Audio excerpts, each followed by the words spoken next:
Reading this morning is taken from the book of Genesis, beginning chapter 1, beginning at 26th verse. Then God said, "Let us make humans in our image, according to our likeness, and let them have dominion over the fish of the sea, and over the birds of the air, and over the cattle, and over all the wild animals of the earth, and over every creeping thing that creeps on the earth." So God created humans in His image. In the image of God He created them. Male and female He created them. This is the word of the Lord. Thanks be to God.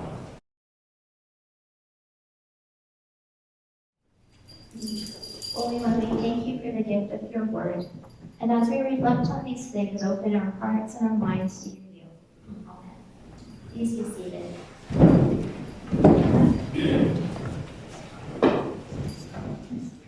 After I returned to Canada from Edinburgh, before moving to Edmonton to pursue ordination, I worked at the University of British Columbia's Residential School History and Dialogue Center.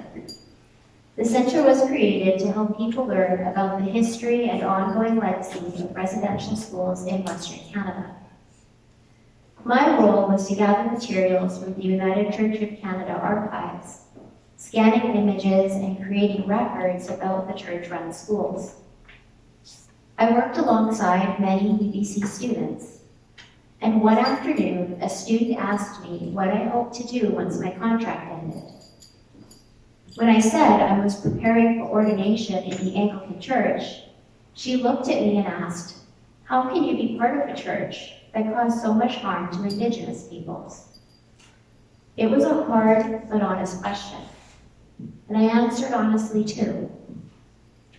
Because I want to be part of a church that faces its history and works to end these harms, so they are never repeated. That is part of what we are doing today as we mark Orange Shirt Day in worship. Today we join many Anglican churches across Canada in remembering this important day. Since this is our first time observing it here at Christ Church, some of us may be wondering, what is it really about? Or maybe feeling a bit unsure. Perhaps even questioning whether it's meant to make us feel guilty, or why we keep returning to these painful stories. These are honest and human questions, and it's completely okay to ask them. Orange Shirt Day began with Phyllis Webstad, whose orange shirt, a gift from her grandmother, was taken away from her when she began the residential school.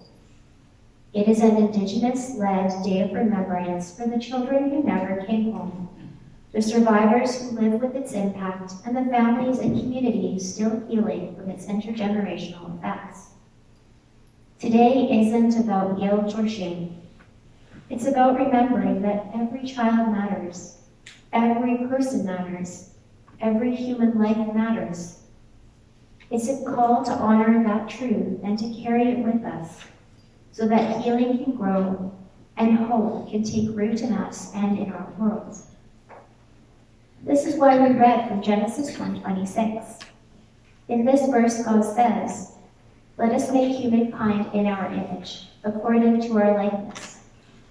God doesn't say that only certain people are made in God's image, only those who look a certain way, live a certain way, or believe a certain way.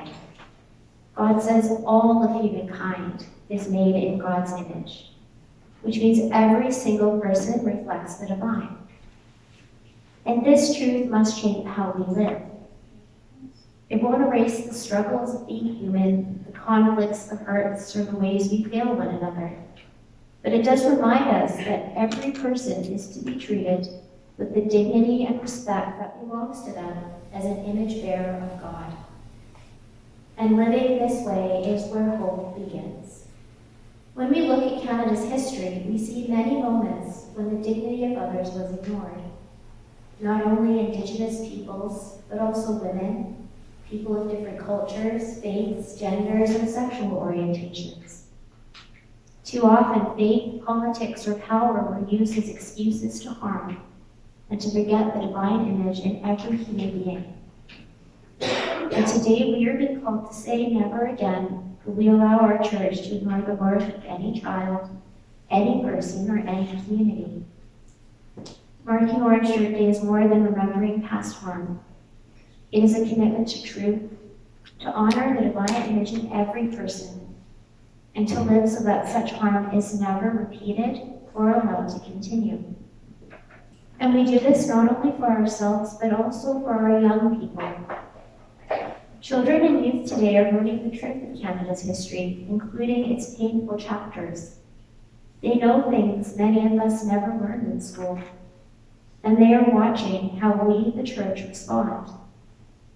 What they need to see is a church family that acknowledges the past and embodies a different future, one of justice, healing, and love. And that's why today I want to share the pulpit with them.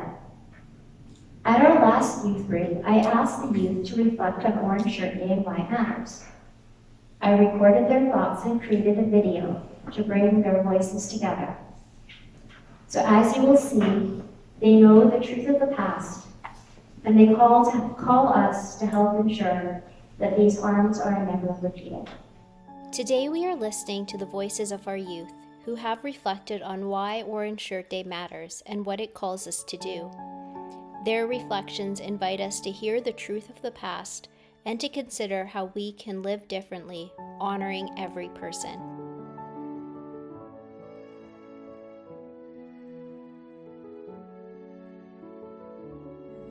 Orange Shirt Day is so important because there was one girl and she was really excited to go to the residential schools, and so she thought it was going to be really fun. So then her grandma gave her the sweater, well, the shirt, and she wore it to school, but they told her, no, you have to cut your hair, you have to look the same as everybody else, and then so they didn't treat her very well.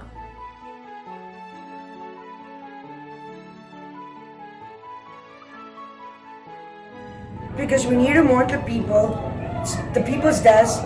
Because it shows respect and honors the lost lives of damaged souls. They got to learn more about how they felt about it and what they would think we should have done instead, maybe. And also where we can ask for forgiveness. There's a lot of peaks that are indigenous.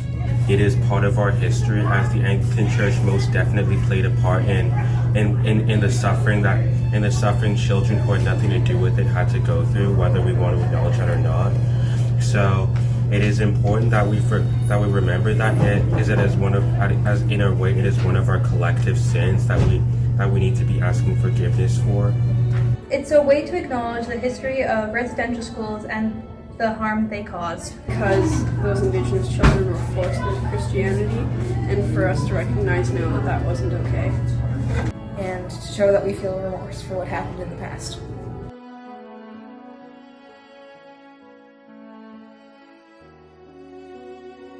So there's more people that are getting reminded about it, so then we don't do it again. That the schools took language and culture. But it shows respect that we care about what the people went through.